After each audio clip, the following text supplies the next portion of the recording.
DeBella, how you doing? Happy Saturday. Deemer, let's do this shit. Oh yeah, we're doing this shit. Yes, this is what we're I'm doing. excited. It's a big week. All right, what's the big week? Why is it a big week? Well, I mean, I think the main thing is DeSantis. DeSantis and the Twitter thing, and yeah, I mean, he's been the most supported candidate by the establishment. So this is, I think, a huge launch. Okay, so what happened? Uh, he did a Twitter Spaces, campaign launch with Elon Musk, David Sachs, who I'm sure you know a lot more about than me. Um, and there was other people on it. Some certain, very influential people. I think got to ask questions and talk about their work with him in Florida and stuff like that. And he gave his canned speech, which was very, very canned. I thought he was clearly reading it, obviously, which is fine. Yeah. But they talked forever. What they talked for an hour, and it was pretty significant. So, But why do you feel that was significant? well, I mean, this is the new establishment guy, the that wing of the Republican Party. I think Fox. I think now maybe Elon Musk. They're backing this particular gentleman to upend Trump and or to spur his future national political career. He's already been in the U.S. House Right. and he's the governor of Florida. But I think down the road, whether we like it or not, he's going to be either a vice president or the president as long, I mean, unless he botches it horribly. He's got a ton of establishment support, a ton of establishment support. So I just think it's huge. I. What do you think about like them launching on Twitter and Twitter Spaces in general? Do you think that was important or relevant, or because one of the things I hear from people is that by doing this shows the how irrelevant the mainstream media is becoming, and so you're just finding these different channels in order to do these events to connect with people more directly without going through these different channels and these different channels creating a narrative. I saw a comment about this that said, "Hey, good job guys, you've invented radio," which I thought was honestly I wish more people said that because that's exactly what it is. Yeah, yeah, Besides that, besides the difference between that and radio, like radio you could call in, so it's like so I mean, it kind of is radio, yeah. No but you can, video, no video. yeah, but you can see comments and see who all is watching and see the number of people watching, but it's not that much different than radio. Right, right. I agree. It's Twitter's kind of podcast slash audio slash radio, purely listening thing. But you, like you said, you can see who's in the room. People can tweet live, comment live, criticize live, whatever you may. It's definitely like radio. It's definitely a new medium similar to radio as opposed to video and whatever we consider But news. do you think it's significant? Well, I think the Twitter Spaces part about it. Just the whole launching a because usually a campaign launches via rally. Why I think it's significant is it's clear that the richest man in the world sees this guy as a candidate that he want they're trading influence, right? Let me use a little bit of your influence, you use a little bit of my influence, we'll increase each other's influence and power and legitimacy. Right. So I think the fact that it's the richest man in the world's platform, and he carries more, we've criticized the cliche one person one vote before. Elon Musk is more powerful than me and you. You know what I mean? Because he kind of can now teach people how to vote. He can shadow ban if he so chooses. He says he's not doing it, Right. right? He says, hey, this is a platform where all presidential candidates are invited. Now, I don't think that's true. Being a candidate who was not allowed in the plain dealer, they would not put my name in the local news. I don't buy that. I don't believe that to be true. I think you have to be one of the canned people who's been permitted to be Right. in this election. I mean, every year you have like many people running for president that you just never hear about You them. never hear about I them. mean, they get their signatures, they pay their I think it's like a $5,000 what we call it fee to become and you become president. I mean, you run for president, but you don't hear about a lot of them, and a lot of them don't even make the debate stages. But I mean, some races and some years, like the Republican primary back in 16, you had what it was like 20? 8 dozen, Yeah. yeah, something like that. And then even the Democratic. Yeah, more than 20, and only 20 can get on the debate stage. Oh yeah, they had two debate stages, Yeah, wasn't it? 10 and 10, yeah. Yeah, so it was huge. There's a lot of people. I mean, so I'm really curious to see how he uses it, and I think that was the biggest red flag for me. And this was the red flag I had, is that I think that we see, and I told my friend this yesterday. We, I'm scared that the populace is getting desensitized to blatant corruption, coercion, billionaire influence, and stuff like that. For example, the whole stock trading from Congress. Before it's like, oh, we think they're doing it, or it's like George Soros was always in the back, the big billionaire George Soros is funding all these candidates, and you're like, oh, I think this is happening, and they always were behind the curtain, and now we have blatant that people are out there. It's obvious and it's out there and transparent that Nancy Pelosi, Dianne Feinstein, Crenshaw, all these guys are gaming the market when it comes to making stock trades. Again, Crenshaw went into Congress broke. Now he's a multimillionaire. It's obvious. Like I said, George Soros was always in the back end, or these billionaires were always on the back end. The Koch brothers were always in the back end. But now we have a platform where you have two billionaires, the richest man in the world, and a multi-billionaire himself, David Sachs, obviously in collusion with the president or trying to get this person to be president of the United States. And it's just like, hey, it's not even hidden anymore. It's like, hey, I'm the billionaire that's going to introduce the president of the United States. Right. And that's just like, I don't know. It gives me it's a red flag and also gives me a bad taste. Like we're just becoming too blatant with our. I mean, I couldn't agree more. You know me. This is my whole campaign. My main point of my campaign is we need to shed the influence of big money in politics, right? Again, it's not really one person, one vote. It's how famous are you? That's how much you can convince people who's a legitimate candidate and who's not a legitimate candidate. Right. Even though I would argue, DeSantis and Trump and Biden and these people, they don't fight for policies that's making the country any better. That's why we've been getting worse for a long time and more unhappy. And so Elon Musk is not, he doesn't identify with the regular person and the regular family. And neither does David Sachs. And I would argue neither does Ron DeSantis. I don't care that he has a wife and kids. You know what I mean? And same goes for Trump. And I get it. A lot of people buy into the narrative that he's a class traitor and all this stuff. I don't buy into that narrative. Right. These are billionaires and significant millionaires running the show via the consultants that you complain about all the time, these bullshit consultants with these jobs. And so right. I think you're right. It's getting more and more visible. Like the Kochs was a great example. We kind of know, we kind of feel it in our genes. Yeah, we hear a rumor here and there. Yeah. We know that they're making this pact. We know that they're supporting this candidate, yeah. But they're not going out there and stumping for him. Exactly. They're not introducing him on their platforms. It's not like they're welcoming the presidential candidate that they're supporting to Koch Industries and saying, hey, we're at Koch Industries, and I'm Mr. Koch, and I'm going to support this guy, and hey, why don't you give a speech or something? Exactly. And my tell what you think. Yeah, and my argument would be that they limit debate.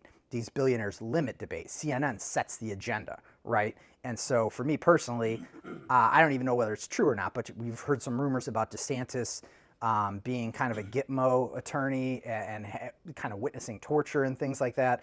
I don't know if it's true or not. I know that he only had to answer for what Musk, Sachs, that one doctor, whoever else it was, worked with him in Florida. They set the agenda. Now, the way CNN does on the Trump interview, the way Biden won't be asked to be doing debates and things like that, they right. limit free speech and debate. Right. And so that's my problem with the Twitter Spaces thing. Just like any other, just new medium, new time, new generation, new decade. Yeah, I don't like to demonize people that have money and say like they're out of touch because just because you have money doesn't mean you're out of touch. And I think that that's a false narrative. But it's interesting because of the social media we have a connection. For example, David Sachs is part of the All In podcast. You watch them every day or every week. They put out a show. I do. You do, right? And then in general, you kind of get to know these guys. Like, oh, I know their personalities. I know what they do. I know what they think. They have these conversations between the four guys on there. But and then you find this kinship and this attachment to them and the brand that they're building, and then then you kind of like get into their camp, like saying, hey, yeah, I'm gonna defend this guy or defend that guy, whatever. But at the end of the day, they don't live in the same world you do, and you don't have the ability to even have access to those guys in the world that they live in, and the differentiation of power and influence that they wield over exactly the me or you or whatever is drastically different. But at the same time, we feel.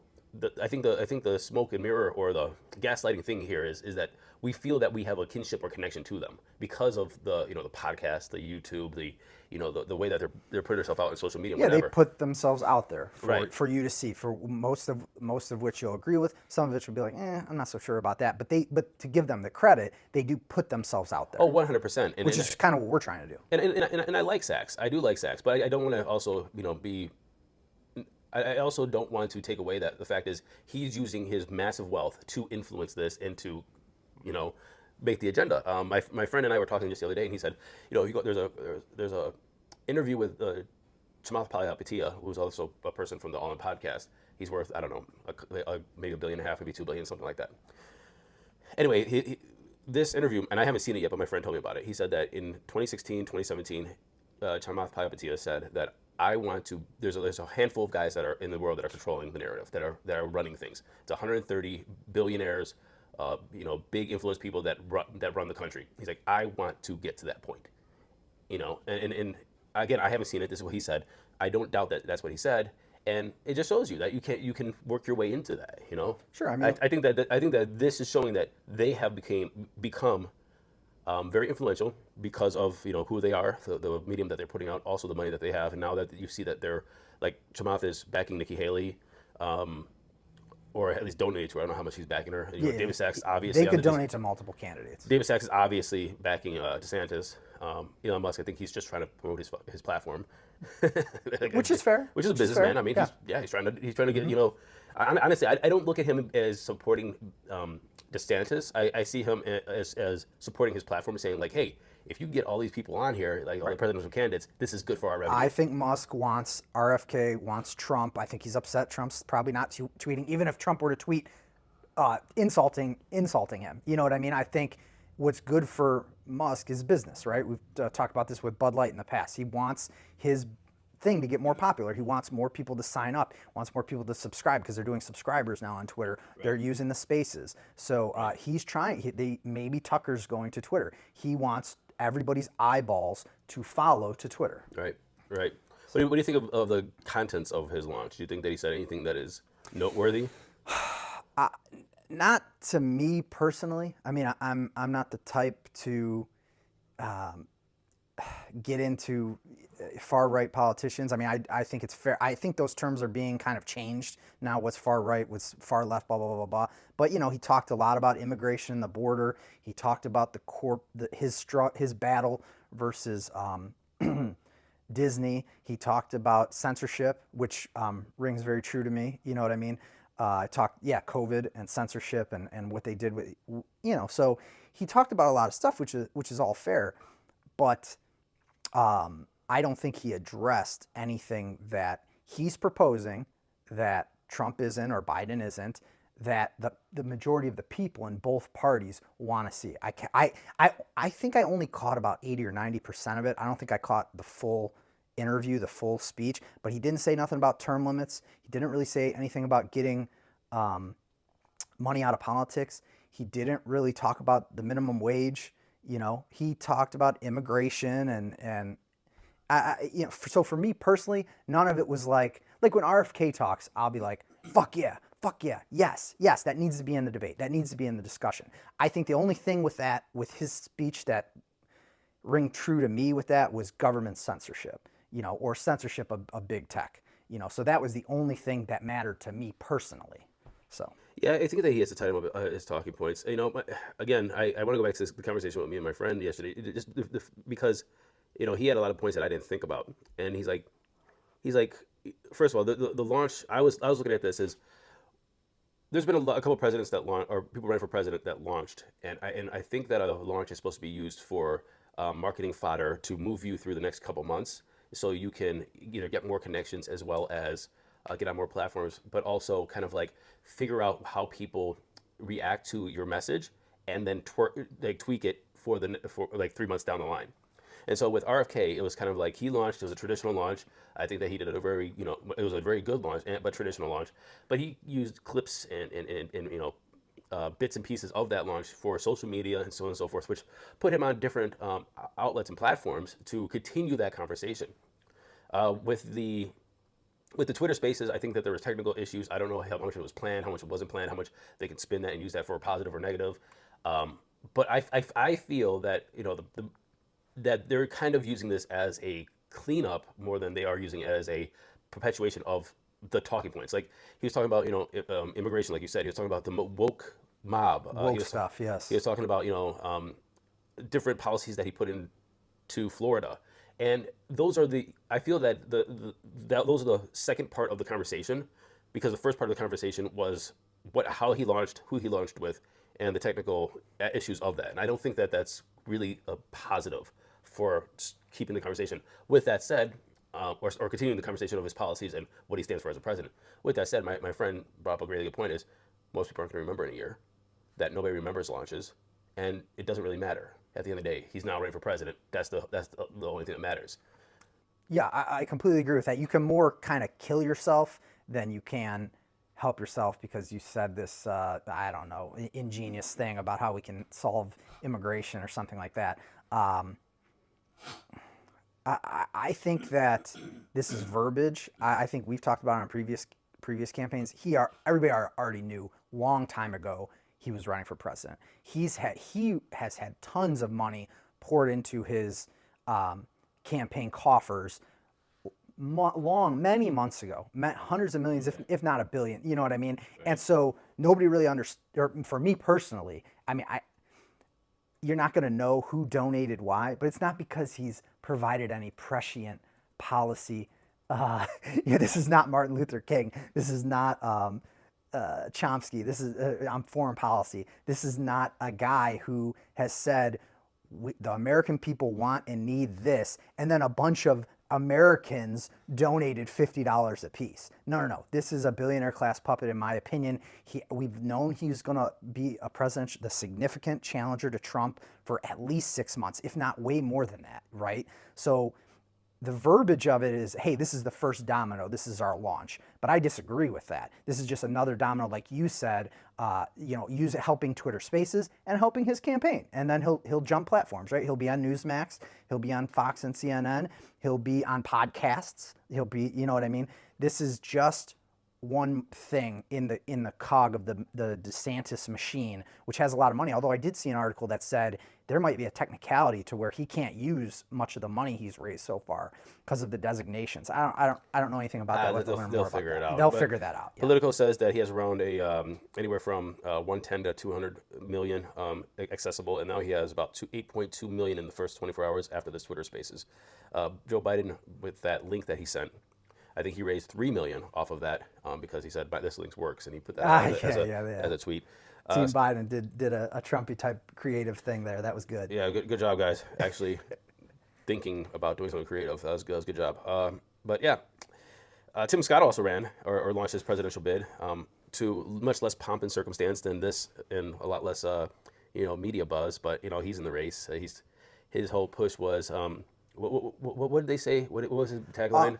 I don't know what his tagline was, but it was a much more uplifting, kind of positive messaging. It wasn't, Biden is a crook, Hunter Biden's a crook, all the negative, and you go woke, you go broke. Oh, it's victimhood or victory, grievance or greatness. Yeah, and he's basically playing into the the race narrative, and he's obviously black, running for president of the United States. Well, I think he's talking about Trump too, and I think DeSantis. That's one thing we kind of glossed over without talking about. How are these Republicans going to distance themselves from Trump? And that messaging, what was it, victory or victim, things like that. Trump plays the victim card. You look at that as a Trump talking point? I do. I looked at it as a race talking point. I looked at it as a Trump talking point. Oh, interesting. Yeah, right. That's cool. That's the reason why we need to do this kind of stuff more. But I think DeSantis and these guys, right? There's a lot of never Trumpers still to this day. There's tons of never Trumpers.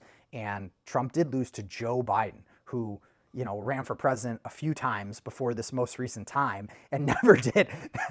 I don't even know if he got over 1% of the vote. You know what I mean? So, and he's worse off than ever before. And Trump lost to him. So there's a lot of Republicans that, want an alternative to Trump and the kind of, the goofy stuff that is Trump's stump speeches and Twitter rags and all this stuff that Trump does.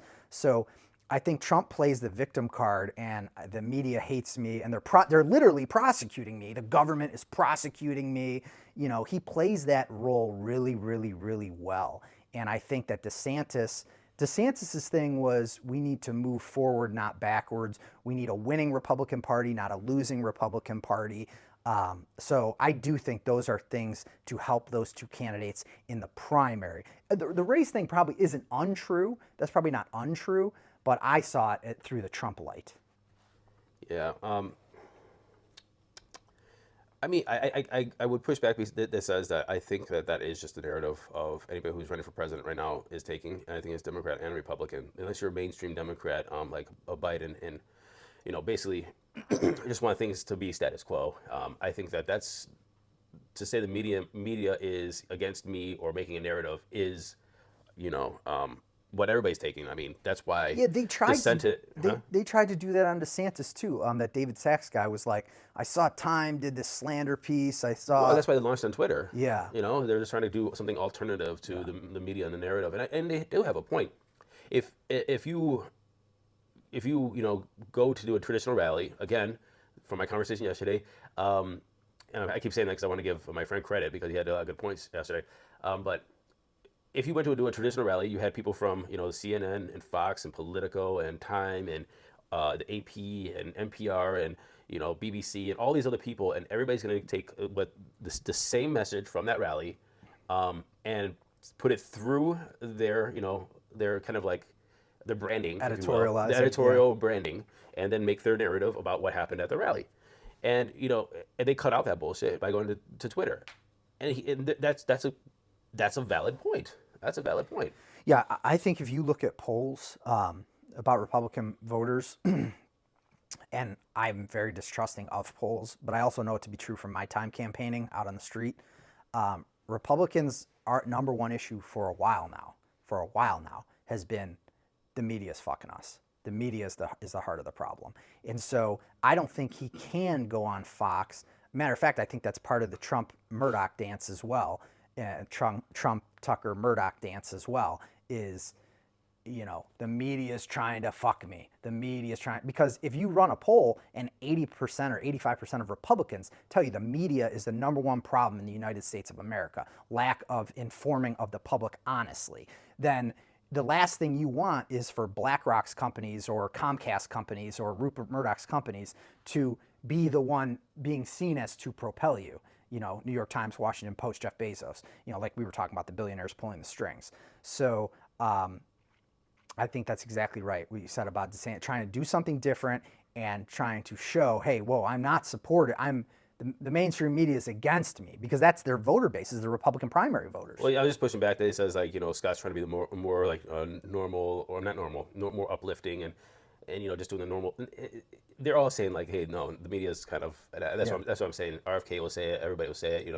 You become not the front runner, and the media does treat you differently. And and then when you're a front runner, depending on what side you're on, the media will treat you differently.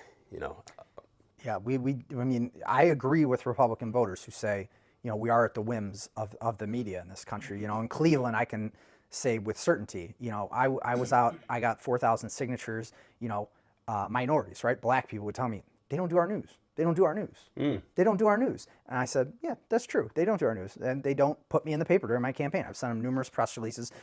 They had their candidate, or candidates, Kevin Kelly, you know what I mean? Even the top-notch people who end up losing. So we don't... Explain that a little more when you said that they don't do our news.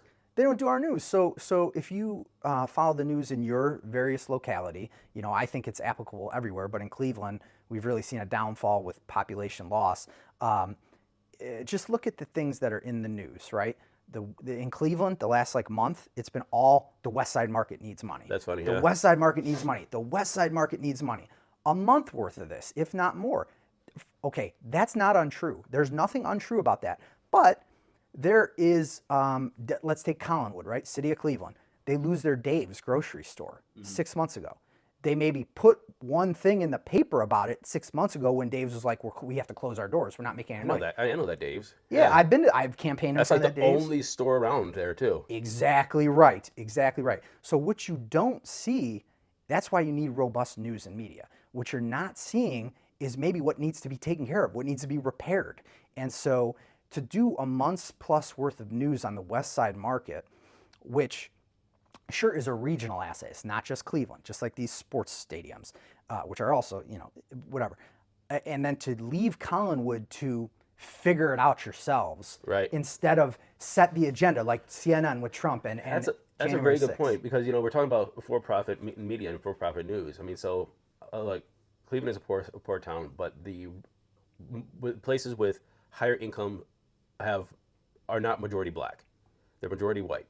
And so by covering, and I'm just working this out like from a business aspect, to cover the places with more income will allow them to pay attention to the news, which allows them to run ads, which allows them to pay more attention to buy Get more different products. clicks. Yep. And so it's easy to, if you're from a poor part of Cleveland, which happens to be black, which we could talk about why that is from red line, whatever, and not investment, and then of course taking out Dave's, different things like that. You're not creating revenue because they're probably not going to be spending. They don't have expendable income to go buy the things that are on the ads, to subscribe to the news, and so on and so forth. So this is a news bias by choice, by revenue, right?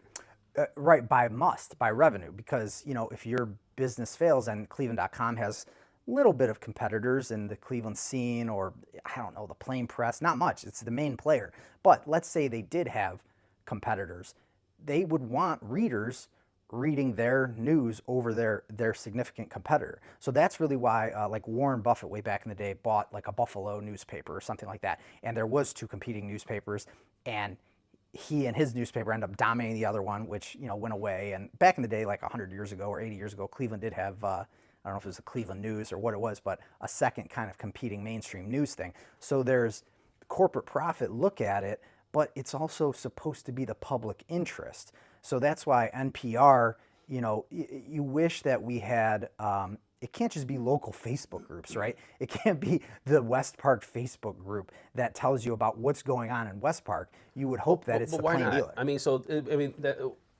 don't we come into like this whole problem of like, okay, fine, if it's for profit, that means it's a private company and they're gonna have to do what's best for the bottom line, or else they're gonna go broke and we won't have a newspaper.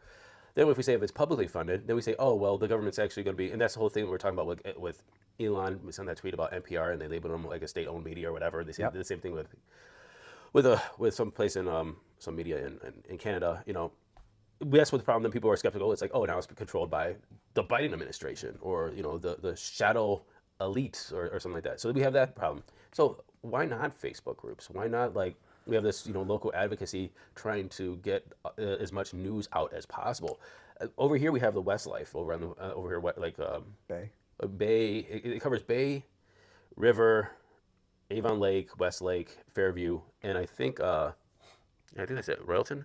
I should have picked one up at Mojo's. I saw like the local news. Oh, I newspaper. have here. And then we have the Observer, which is we have the Observer, which is a local. I think everybody just contributes, and it's free. It's a free paper with free contributions and free editorials and stuff like that. I don't think anybody works for there, but It's such a complicated question. Like everything you just raised is so legitimate. All I can say is, without understanding how to design the most right process to show that Collinwood gets the coverage and the agenda setting to change the place for the better instead of let it kind of decline. But whereas the West Side Market, is getting now $10 million, and people are mad about that. They wanted 40. They wanted 15, 20. They wanted 40. Checks and balances and different groups, like I said, Facebook groups, local newsletters and stuff is very important. But here's what I'll say. Elon Musk owning Twitter, Bill Gates, if you dug deep on Bill Gates, this dude contributes or funds so much media, like in all of these arms. Maybe not the Cleveland scene, but BlackRock and Bill Gates, they're big donators in public media. They're big to journalism schools, to institutions that teach journalists to become journalists and stuff like that. He's got his hand in everything. And so the question therein lies, is that paper or is that journalist ever going to be able to write something critical of one of its funders? Well, I mean, it depends on who's the funder. Obviously, I always don't like money. If you donate to something, then all of a sudden it's a corrupt organization. I think that's just also a false narrative. It's like, oh, Bill Gates donates to journalism school, so therefore all journalists must like Bill Gates. Of course. Or Jeff Bezos owns Washington WAPO, Post, yeah. And so WAPO won't ever write anything bad about him. I think that might be true, though. You think Washington Post writing a bunch of I think that one might bad be pieces true. about Amazon and its workplace environment? Yeah, no, that one might be true, but I don't think that's that's the exception. I don't think that's the rule. Yeah. And so I don't know. I just don't. There are people who do philanthropy and finance things just because they do respect the medium, the profession, and so on and so forth. And if you do have the means, you try to find ways to use said means, and obviously it's tax write-offs and benefits and their own pet projects and stuff like that. So, um, What I'll say is, getting back to what began this discussion, Republican voters in a Republican primary. I'm not too sharp today, by the way. You had a good night last night. No, just I had a caffeine dirty chai tea, so I'm jumping at the bit. But again, it lies very heavy with Republican voters. And one thing that DeSantis is going to score points with is the same thing RFK is currently scoring points with. Why did you censor doctors? Why did you censor? Why did you shame Joe Rogan? Why did you do these things when we were trying to figure out stuff about this new virus? Why did it seem to end up as just a wealth transfer, whereas 90%? 100%. Exactly. It was 100% a wealth transfer. They made a product, and somebody was going to get really fucking rich off of it. That's what happened, and people know that happened. People seen that was what happened. It's a big issue with Republican voters in the primary. I don't disagree with Republican voters on that. You do not censor information. You've said this a ton of times. Give the people the information. Give the people the information. Give the people information. The individual might make the wrong choice, but if you get enough people together, the right outcome will come together. I personally think. Right, and transparency itself is a good check on bullshit. Transparency itself is a good check on bullshit. So they didn't like how COVID was handled. They didn't like that certain academics and certain medical professionals lost their jobs and were not allowed on. And YouTube was telling you, this is disinformation. This is disinformation. Whatever platform, CNN. They didn't like that. It was to be honest with you, hindsight, it was quite phenomenal. I mean, it was such an interesting time. I mean, at the beginning of COVID, we all thought we were going to turn into zombies. You remember? Like I remember it was like March, and Sarah's a doctor. And she would come in to, you didn't know Sarah was a doctor? I didn't know. Oh, so Sarah's a doctor. She was working at her clinic, and she would come in. She would call me before she got home, and so I'd prep like the coming home station for her with alcohol, and she would take off her clothes outside, and we'll spray it down and spray out her teeth, and she would go straight into the shower, so if she wasn't getting, it was fucking crazy. I knew all kinds of doctors are doing the same thing, like they're changing in the garage because they didn't want anybody to get the COVID, and then it was just crazy. Dude, I quit my job at the Justice Center Oh, you because did? of COVID. Really? I quit my job. So, and that was right at the heart of it. That was March 2020. I loved the people I worked with. I met my wife at the Justice Center, but I also had two, specifically two unwell, sick, elderly family members, and we didn't know anything. We didn't know anything. That's why you need more and more and more and more information. We didn't know anything. The NBA shut down. DeWine shut down the Arnold Schwarzenegger Classic. Right. Like before anybody in America was moving, DeWine shut that down and the NBA shut down. And I'm a huge NBA fan. At the time, I was a Cavs season ticket holder. So I'm telling you, Republican voters, I think you're going to see crossover. I think you're going to see some people in this Republican primary cross over to vote for RFK Jr. against Biden because of the real Dr. Fauci book and a lot of his points on this. Oh, it wouldn't surprise me. I mean, and then once they use this this mass hysteria that we're going through, which right or wrong at the time, because we didn't know anything. And again, we're all going to turn into fucking zombies. This was it. This was the plague. I'm happy that they're happy that it didn't turn out that way. But yeah, it was very easy to leverage that against and use that fear and use that caution for right or for wrong for profit. I mean, to say that that couldn't have happened is being willfully ignorant. Right. Willfully ignorant. Exactly. That somebody didn't just say carpe diem, seize the day, and just let's milk this for all it's worth. Exactly right. So I just think another thing that's interesting about the Tim Scott thing is I think him and Nikki Haley are both sitting elected officials in South Carolina. Double check me on that, but I think he's a senator. He's a senator, but I thought she was a former governor. I don't know if she's elected right now. Is she? Oh, maybe she's former. Or is she current governor? This shows you how little I usually care about the Republican field. But I also think, I'm sorry I didn't do the full research on this. I also think South Carolina is an open primary state. So I think when you have positive, uplifting messengers, if you will, with Tim Scott and Nikki Haley, who aren't doing the world is out to get me and fuck the left and fuck Biden and the Antifa and Black Lives Matter and all this stuff, That's an open primary state. Joe Biden, I think, is riding pretty much quite a bit of his plan, his campaign plan and hopes on the same thing happening as that happened last time. Clyburn endorsing him in South Carolina, him winning a huge majority in South Carolina, and being that his domino effect as the way it was 3 years ago. So Tim Scott and Nikki Haley coming, I'm pretty sure Nikki Haley's from South Carolina. That's an open primary state. So Democrats who are now fed up, right? We've talked about how the world changes from 1973 to 2023. Democrats who are getting more and more and more and more fed up with establishment Democrat rule could easily, just like I think that certain Republican voters will go into a primary and vote for RFK, I could see certain Democrat voters going to that open primary in South Carolina and voting for Tim Scott or Nikki Haley. So So Nikki Haley was governor, and then she was appointed by Trump to be the ambassador to the United Nations, and that was the last place that she or office that she held. Um, but yeah, no, I do think there's gonna be some crossover. I think yeah, this is crossover. I think there's going to be. I think it's pretty obvious. I was doing more petitions this past week. I was standing in over here in Bay Village, over at Bay Lodge, and I was talking to this old plain dealer reporter. He worked at the plain dealer for 38 years. He retired in 2008, I think he said, and so 38 years from he retired in 2008. Guy. He's an old timer with a lot of experience from the late 60s through 2008. He just told me stories about the plain dealer and things that some stories that he covered and how the plain dealer used to operate, but. And he's a very active Democrat in the Democratic Party. So he's getting petitions. He's attending the meetings. When I got there, this probably 80-something-year-old guy was setting up tables. So he's very active. That's awesome. And I said, what do you think about Biden running? He's like, I wish he wasn't. I wish he was not. I wish he wasn't. He's like, for him, he's like, there's nobody else because he's not going to do RFK. He says RFK is not a job, and he doesn't even know who Marianne Williamson is. The thing that he doesn't like about Kennedy was the anti-vax thing. He's like, but I think that that's wrong because everybody labeled him anti-vax, but they have to understand why he was saying what he was saying. And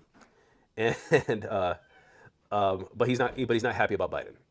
So that's he's not happy about Biden. But then again, he's also asking the question of who else is there, and I'm like, I think that's a horrible. If you're asking that question, I mean, the Democrats has done a horrible job of promoting or picking up new upcoming talents, which there's plenty of them. You're gonna try to tell me You're gonna try to tell me in a country with a population of 330 million people that there aren't some astounding talents that are public speakers that have great policy that are in public office right now that you can highlight for higher positions and whatever. I think it's absurd to think that Biden is the only choice. Now I don't know if they're president worthy, but I mean, start getting him on that path. As somebody who ran, in a nonpartisan election, but was open about the fact that I was a lifelong Democrat, you don't win elections at a significant level, whether it be U.S. House, Senate, mayor, governor. You don't win those elections unless you do not stray from Democrat politics dogma. And so, in other words, now it's Mayor Pete's job, it's Kamala's job, it's probably even Barack and Michelle's job to throw their full support behind Joe Biden for a re-election term. Whereas this guy is just a regular guy with no power, an 80-year-old that sees what we all see. I don't even know if Joe Biden could give a coherent 10-minute speech at this point, let alone do a 2-hour debate. It's Cory Booker. Name the name. It's their job to fall in line. It's more of a religion and a dogma than it is Elizabeth Warren. You cannot stray. Right? And if you do stray, CNN and MSNBC will call you a whack job. They will 100%. you will be branded a whack job. Or they'll start setting you up with some kind of bullshit like we're all imperfect imperfect or whatever. Yeah, that's one of the nerve-wracking things for me personally. I don't know about you. You might be a much more I don't know, just good or moral individual than me. But when you first start thinking about running for office, I mean, you're like, oh man, but I've done so much fucked up shit. I've done so much fucked up shit. I think that's a really good statement because I think a lot of people don't run for office because they're like, oh, I did all this stupid stuff. I think that the best politician or the best person to run for office embraces the stupid shit that they did and say, put it out there, fuck it. And that's Trump to a T. Put it out there, bring it to me, and that is Trump to a T. And I think that more people are starting to be that. What was that movie? And this is I think that the whole idea of this movie was courage. Remember that it was the vice president, it was a female. There was a sex tape with her doing a threesome in college, and they brought it out. What movie This was is a that? fictional movie, right? This is a fictional movie. No, I don't know it. But and then the president was who was that played by? Man, I can't remember. What was that movie? But anyway, long We'll story. talk about it next week. Anyway, long story short. Long story short. Here's the thing of the whole thing of the movie is that there was a sex tape that came out that people said that was her in a threesome during college. You know, 2 guys, 1 girl, and she was being named vice president, or she was vice president, or some kind of high cabinet, something like that. And they were just slandering her, and she would not break. She would not break. She did not deny it. She did not own it. She just said, this is sexist. Like if this was 2 girls on the president, you would be saying something different. You're trying to slander me for enjoying myself. I'm an adult. This was consent. Whatever. And I thought that was just the whole idea of that movie was courage and how they're going to slander you. At the end, the president came out to I'm assuming this, again, the vice president or the soon to be vice president or whatever, and this is the very and I'm going to ruin the movie for everybody. But sorry, spoiler if you forgot the movie. I don't remember the name. But he said, that wasn't you in the video, was it? She's like, no, that never wasn't me. But I'm going to own it because, first of all, it had nothing to do with my politics, had nothing to do with the direction of the country, had nothing to do with me being capable or not, had everything to do with slander, had everything to do with sexism, had everything to do with shit they shouldn't even be talking about. Right. And I was like, I like that. I was like, yeah. That's I mean, some the principles. the That's moral some of the story was principles. great in the fact that this character did not break because most people would have broke. Oh, that's not me. That ain't me. Man, yeah, you gotta send that to me. And again, tomorrow night's the finale of Succession.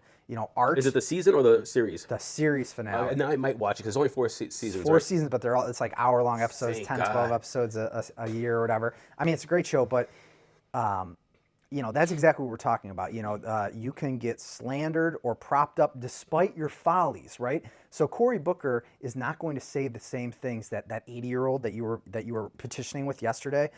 Cory Booker is not allowed to say the things that the 80-year-old's allowed to say. Now, Joe Biden might have done all the bad stuff in his life, him and Hunter. They may have done all the bad stuff in their life, but they get the support of the message, of who sets the narrative and who does the headlines, New York Times, Washington Post, CNN, MSNBC, Meet the Press. So me wanting to run, it's like, well, but I've done a bunch of fucked up shit and I don't want to spit their dogmas out. I want to propose term limits. I want to get money out of politics. I do want to put humans before corporations, things like that. Well, and I do think that's part of DeSantis' pitch, by the way, with the Disney thing. I disagree with it. I think he did it wrong. I wouldn't have gone the same route he did, but I do think that's a big part of his populist pitch is, go woke, go broke. Disney is this corporation that has too much power. Well, that's the kind of stuff I wanted to say when I ran, and I got no support from the Democratic Party, even though I think I'm a good lifelong Democrat, and I've largely voted Democrat. So I don't think you have good young candidates who are trying to buck the system. I don't think you have. I think we do. It's just how does the system work? Oh, by the way, the film was called The Contender. It's from 2000. Excellent movie. Oh, I'm gonna check that out. Excellent movie. I think that I'm really interested to see how this turns out in this next 2024 election, because we do have a lot of younger people coming out to try to buck the status quo and the institutional candidates.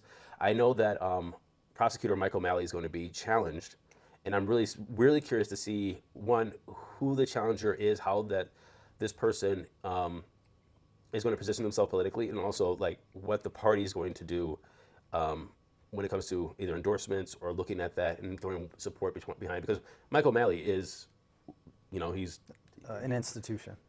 He's part of the Democratic Party, if people know him. I mean, and then if the Democratic Party went against him, I'd be surprised. That's not how it usually works, right? Right. So I'm really curious to see how this is going to work. So yeah. 2024 is for me personally, as somebody who does kind of see the angles and sees the game, it's very interesting. I wish that we had less people homeless. I wish that people more had a living wage. I know there's real life consequence. I think our foreign policy is murderous, things like this. But I do appreciate, as an ex-professional poker player, the game of it and how the results are going to turn out and who's going to make their arguments and who's going to stand with who and who's going to buck what, stuff like that. I think, just like I was talking about crossover. I need to grab some water. Yeah. Just like the crossover voting, I also think you're going to see a lot of non-voting. You want some water? Yeah, sure. Yeah. Trump lost last time, not because he had less support, But in part, too, Republicans are losing. They didn't take a huge majority of the House. They didn't take the Senate back.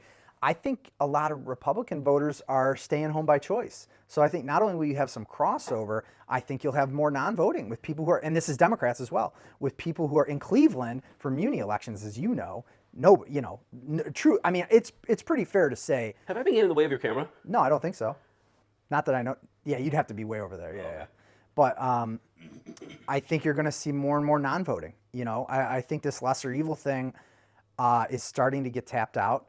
I think people realize, well, the policies really don't change. They do a lot of bipartisan stuff that's not good for me, and then they fall back on the excuse of, well, we don't have a supermajority to do the things that would be good for me. Notice your glass.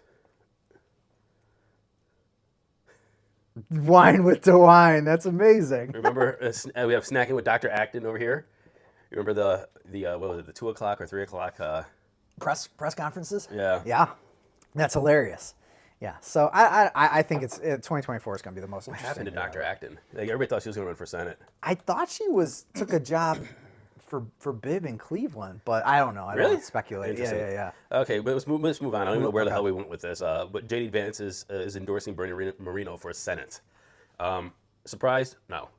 Dude, you taught me about this. You had I had a this, theory. it looks like the theory's coming true. I think the theory is going to be true. Yeah. The theory is that, well, first of all, Bernie Moreno is the father-in-law of Max Miller, who is the congressman who I ran against. And Bernie Moreno ran for Senate last cycle. He was told to drop out probably by Donald Trump. Donald Trump was, my opponent, Max Miller, was the first person to get endorsed by Donald Trump. Trump endorsed Vance and Max. They both won. And I think that there's no way that Trump's going to go against his boy Max and his father-in-law, Bernie Moreno, and not endorse. So I think that the first tell of this is that the Trump endorsed JD Vance is now endorsing Bernie Moreno. And it's gonna keep going down the line of Trump endorsed candidates, or that whole, I don't want to call it like posse, just endorsing each other. And I think Bernie Moreno is gonna easily walk away with the nomination, no matter if Frank LaRose gets in or not. I Easy. think, that was very pressing. That was very. I think Warren Davidson's gonna jump in too, but I don't think that he has a chance. I mean, okay, I hate when saying people don't have a chance. He might have a chance, but I'm just saying with the backing of Trump and Trump Vance. and Max and Vance and those Thiel. networks Yeah. and Peter Thiel. Yeah, Is it Thiel or Teal? I think it's Peter Thiel. Teal. Okay. I thought that was. I hate it. And one of the things I liked that Trump actually did, there was 2 guys running for like Senate in Missouri or something, and he was just like, let's say the first name was Ken. I can't remember what the 2 guys' first name was. The same name. He's like, I'd like to endorse Ken, and that's all he said. And it's like, when you do this, how many months are we? 15, 18 months out. Well, I guess the primary is more like less than that, but it's very anti-democratic. So for JD Vance to, I don't know, act like he's ever trying to strengthen democracy or care about his voter base, what JD Vance, now I'm telling him how to do his thing. I'm gonna push back, because I think JD Vance has, besides, everybody's playing to the base, but he has done a lot of bipartisan stuff with Sherrod Brown. The railroad thing. You don't like Brown anyway. I don't like either of them. I mean, I don't like anybody that's current sitting politician. Right. That had millions of dollars, plugged into their elections. Same thing that's happening with this HB1, Richard Uline or whatever. You know what I mean? I don't like the puppet class. I don't like the puppet class, and I don't like the puppet master class. And I just think if you cared about my Republican neighbors, and West Park is turning more and more red, you would just let them vote for who they want to vote for. The way that JD Vance, so my election was a pretty good one. We did like numerous debates. People were really like interested because it was an incumbent stepping down, a bunch of non-incumbents. It was like, oh, this is kind of interesting. I actually have a little bit of a choice. Well, that's what it kind of happened in the Republican Senate race. You had Rob Portman, an incumbent, stepping out. So now you get a bunch of new names stepping up, new supposed voices, new hopefully policy proposals. But I mean, why? You're just like you're saying, you're just endorsing him because you have this network. You're not endorsing him because he's fighting for, let's say, I always use this example, he's fighting for term limits, but Frank LaRose isn't. There's no policy there. There's no policy there. One of the biggest themes to the conversations I have with again, the other friend that I have, which, by the way, next week we're gonna have him on the show. Yeah, you got more than one other friend. Stop it. We're gonna have my buddy Aaron, who was my first campaign manager. Oh, cool.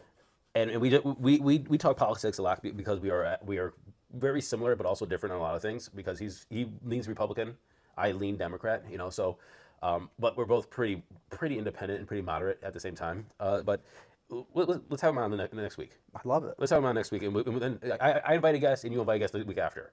Find somebody, and we get our buddies on Oh here. yeah, with our networks, the people I campaign with and against and stuff like that, we've definitely made some interesting connections in politics, which is, unlike I suppose most people that just What stay the hell was out I of going it. to say? I was going to say something about it, but not just talk about my friend. Vance and Moreno and all that. Son of a bitch. I don't even know what the hell I was going to say. Anyway, long story short, debt crisis. We don't know how that's going to play out. Honestly, Yeah, we can wait a week, at least a week on that. we can talk. I mean, the Oath Keeper. We could talk. We don't have to talk about. But I do want to talk about Cleveland's budget initiative.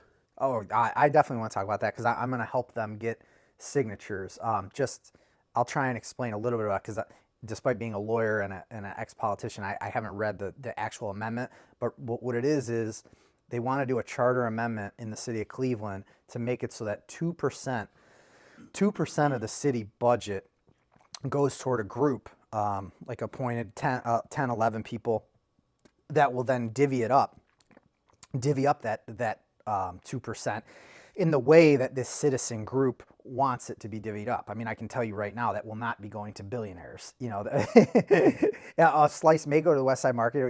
It's still going to be an influence battle. It's still going to be a fight, a debate, things like that. But we're trying to put it on the ballot so that the people can vote on it. Hey, do you want 2% of our budget, of your tax dollars, to be allotted by this separate group from city council and the mayor? Because I think this is weird, because I mean, it's like, give me money so we can have a democratic process to manage that money, but that's what elected officials are for. that's the argument against it. That's the argument against it. But this has happened in at least like 40 cities, maybe even over 100 cities. Participatory budgeting has happened in Boston. It's happened in numerous places.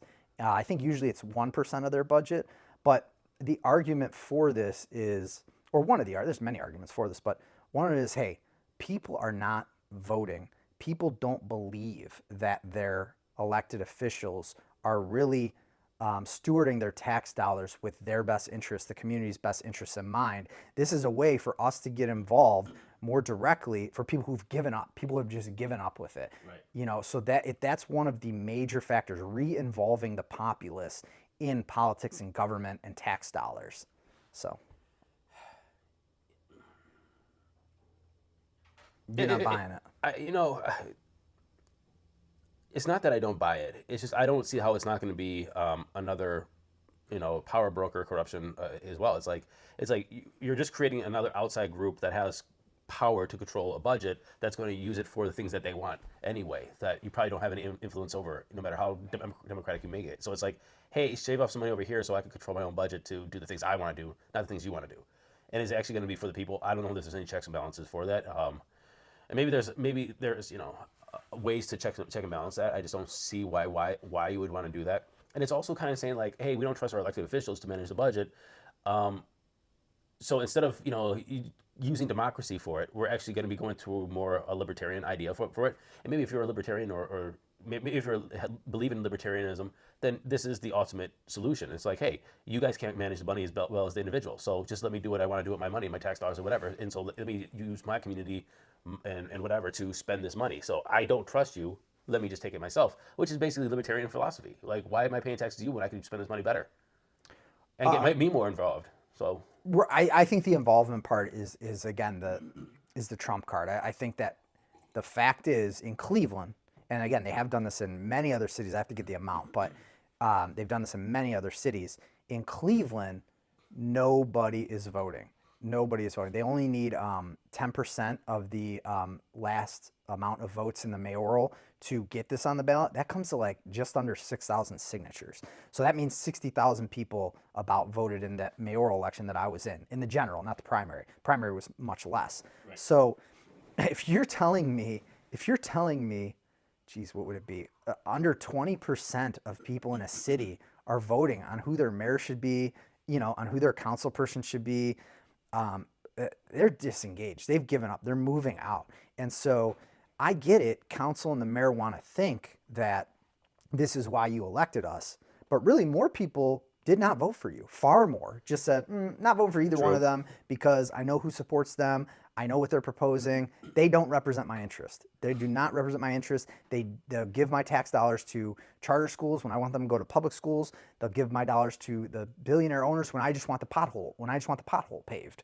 You know what I mean? So you're right. It gets a little bit more toward individual stewardship of your own tax, but it's still a democratic process in that this thing will go on the ballot so people can vote against it. And then once let's say it passes, then you've got to do a vote among community members. You know what I mean? So it's not individual. A street or a community has to decide, hey, West 142nd is really fucked up. That's what we need to prioritize with the first tranche of this 14 million. Right now, it would come out to be about $14 million. So you're going to have interest tugging and pulling with how that 14 million should be given out, but it's still going to have to be the group that decides, no individual. So I love it, actually. I love it. I don't know. I just see that. So I think shut off again. So we're just gonna be using that camera. I just see that it's gonna be another. You're just kind of like consolidating power to manage a budget that is going to be used just for, individual wants and desires again. So it's like, do we use the democratic process that we have where our city council members and, the mayor actually decides what they're going to do with the money, or are we actually going to start making these little, I guess, fiefdoms? And this is one of the arguments with county council, right, is that county council had this a chunk of money that was given to them, and they divided it up between each county council member, and county council will use this money in weird ways to, prop up their little fiefdom, of, putting money into like a golf club or whatever, which, why are you putting millions of dollars into a golf club? Parma was probably happy, and whoever owns that golf club or the city or the mayor or whatever, but like it could have went to much more, because anyway, long story short, and the same thing happens with, they say that the problem is with city council is that city council, these wards are little fiefdoms. And so what you're doing is just making, I think, another fiefdom within a fiefdom. You're making another bureaucracy, and that is another bureaucracy. How are you going to spend this money? And to be honest with you, the bureaucracy, I think, in all these conversations about how we're spending, how we're spending money in Cleveland, is slowing down the process of really, making things. Just too many hands in just too many people trying to get some sort of their own personal thing moving around when it comes to Cleveland. And it's like, what we need to do is take all of this ARPA money. We should have took all of any other discretionary spending money, and we should just put it into how do we clear out all the abandoned buildings? How do we create enough land? How do we use promotions to get businesses here? Get business, get people, get residents, make tax dollars. Why are we doing all this other shit? Well, I mean, tax dollars didn't fund the schools, but right now we have no money, no businesses, no tax revenue, no voters, no nothing. And it's just like we're talking about all this little nickel and dime bullshit to try to help it's not, we need jobs. We need swaths of land. In Columbus has almost a damn million people. We talked about this last week. Cleveland has 360,000 people, dwindling every day. The poorest city in the nation, one of the most dangerous cities in the nation. Jobs aren't coming here. And then Columbus is getting factories and chip manufacturers and global companies. We're fucking up. Of course. I mean, that's why I ran for mayor. You know what I mean? We waste our money. We waste our tax dollars. And I'm not the only one. So why would this not be a waste? I think it's a secondary. That one I shut off now. Now we have only one camera.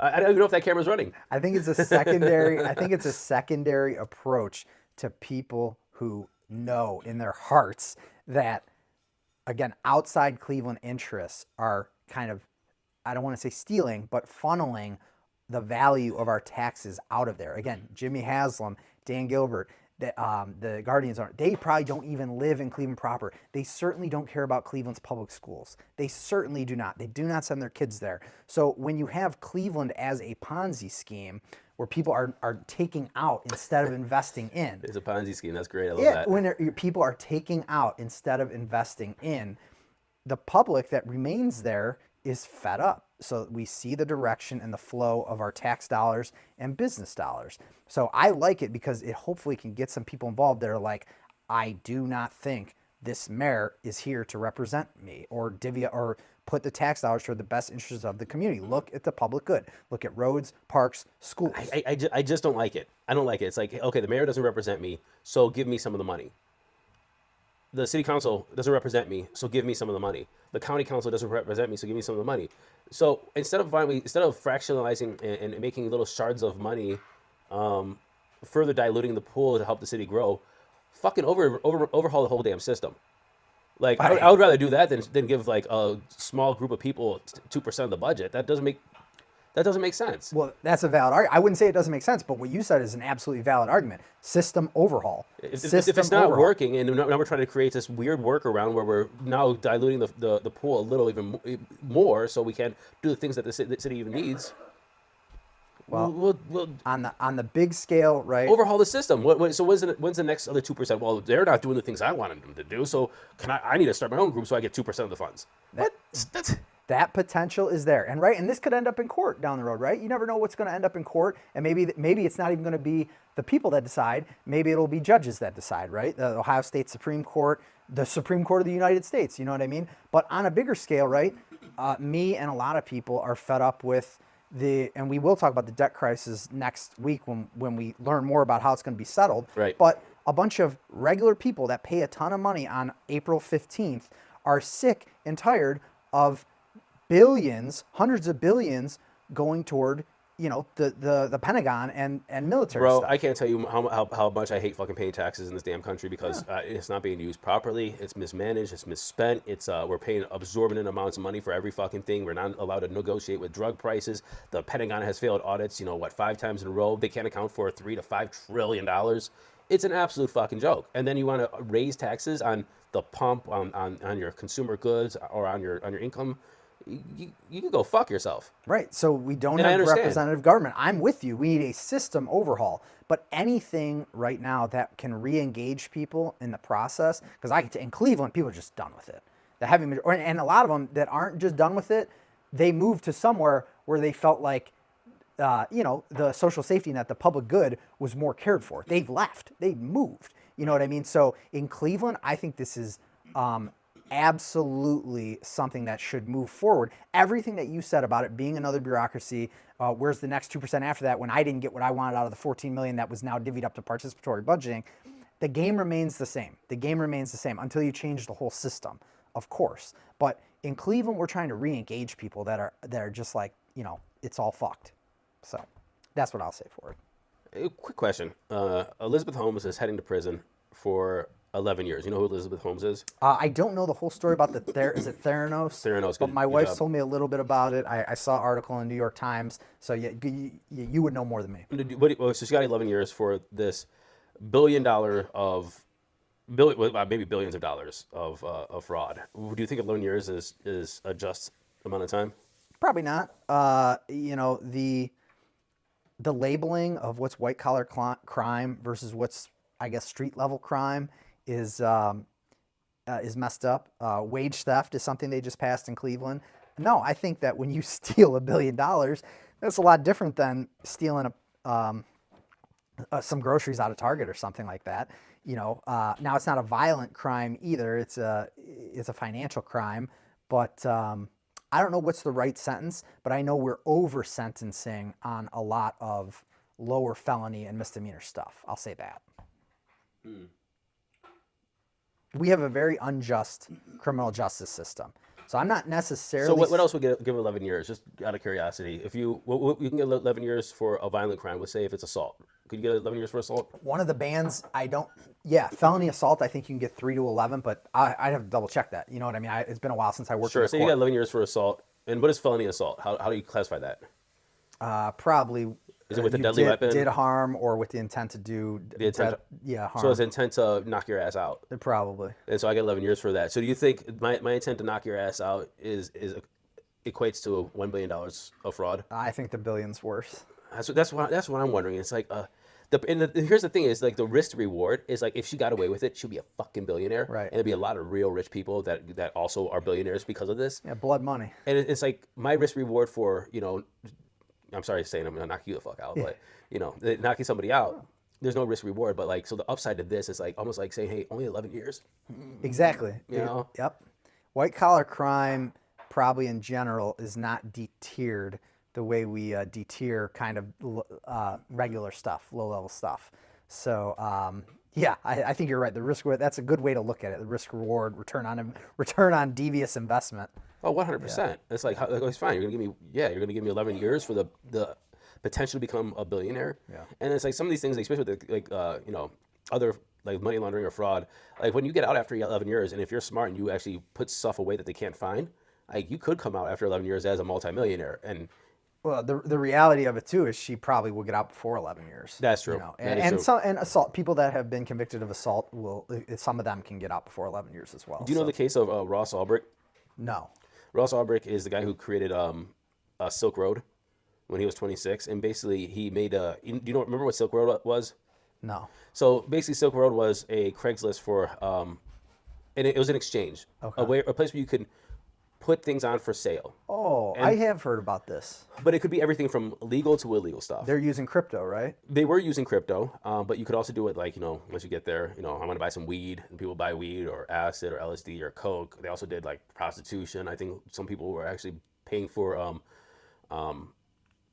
like killers, or what was it called? Oh, when you say- assassins, yeah. Assassins, Murder for hire. like all kinds of. It was like there was a lot of legal stuff, small time crime stuff, and then like shit's fucking crazy crime. But so this case, Ross, there's a whole thing about freeing Ross because he made the site, but his argument was like, I made an exchange. I didn't do the illegal stuff. I just made the exchange where the illegal stuff happened. made Craigslist. I didn't promote it. I didn't take it down, but I also didn't promote it. I just made the place. I made the space. And so he got 2 life sentences plus 40 years without parole. So he's dying in prison because of that. What do you think of that sentence? Oh, I mean, I'd have to look more into the fact, right? When we talk about the thing on the subway in New York or whatever, I'd have to know a little bit more about the facts, but it sounds it sounds overly, like in Finland or some of these places in Europe, you can't get more than 20 years. You can murder somebody. You can't get more than 20 years. So 40 years to life for creating an exchange like Facebook No, Market, 2 lives plus 40. whatever. Basically, you're in there. I'm sure he's an adult. Basically, you're in there until you die, unless you get paroled by some nice parole board, which that's not in their best interest to Well, do. the reason why I'm also asking that is because I think RFK came out and said he would pardon Ross Ulbricht. Yeah, I mean, again, I don't know the facts of that case, but that's an over sentence. That's over sentencing. We overcharge, we over sentence, we over punish. We don't care about people's wellness or lessening crime. We just pile on and make people more unwell. So we do not have a good rehabilitation system in this country, no matter what level, misdemeanor, muni, federal, doesn't matter. I'd have to look more in the case to say if I was president, would I pardon him? I don't really know the details of it, but I don't think that making a marketplace like Facebook Marketplace or Craigslist where something devious is going to happen on. What are we putting Tim Cook in jail because people use their iPhone to communicate a conspiracy and kill people? That's No. I think that's the whole point about this is like how much responsibility. So again, he was not convicted of selling drugs or anything illegal himself. He was held responsible for what people did with the site. And his quote is, Silk Road is supposed to be about giving people the freedom to make their own choices, to pursue their own happiness however the individually saw fit. It turned out to be naive and costly idea, and they deeply regrets. This is from his letter to the court. But yeah, I mean, should you be held responsible, for what people do on your site? I mean, I guess that is the whole thing. Now that he went to jail, and I think that the interesting hypocrisy with this is like you have a lot of different sites using them for different, like Twitter, like what's on Twitter or what's on, Truth Social. Well, you said the iPhone, the hardware. It's like, how is it used? It's not really up to you. You made the product. Yeah, Then it's up to the individual. exactly right. Like, and selling drugs is illegal. But then again, should you have responsibility to take the drugs off your site? Right, or this gets to too fuzzy of a road, right? Should now we be monitoring text messages? Of course, the government's going to say yes to say, hey, we're trying to stop illicit drug transfers, right? I don't care. I don't just because 2% of the population deals in drugs, me and my family who doesn't should not have our text messages monitored. So because this is how the drug dealers do it. They text each other. That doesn't matter. Like, no, Is that how they do it, Ross? I don't know, but yeah, I'd have to look at that, but there's got to be some, I think, some sort of ban about knowingly. Like if he knows that there's a murder for hire transaction going on, then there's got to be some kind of check and balance against that. I highly doubt he did, but maybe I don't know. I am not God. I don't know how to fix it all. Is Ross short for something? Well, my dad's legal name is Rosario. Okay. So I'm in the church, in the Catholic Church, my baptismal certificate is Rosario. But from the hospital, my birth certificate is Ross. So I'm an American. He's an Italian, I guess you could say. All right. Well, I think we rambled enough today. What do you think? Yeah. I love this shit, though. All right, man. I'll talk to you.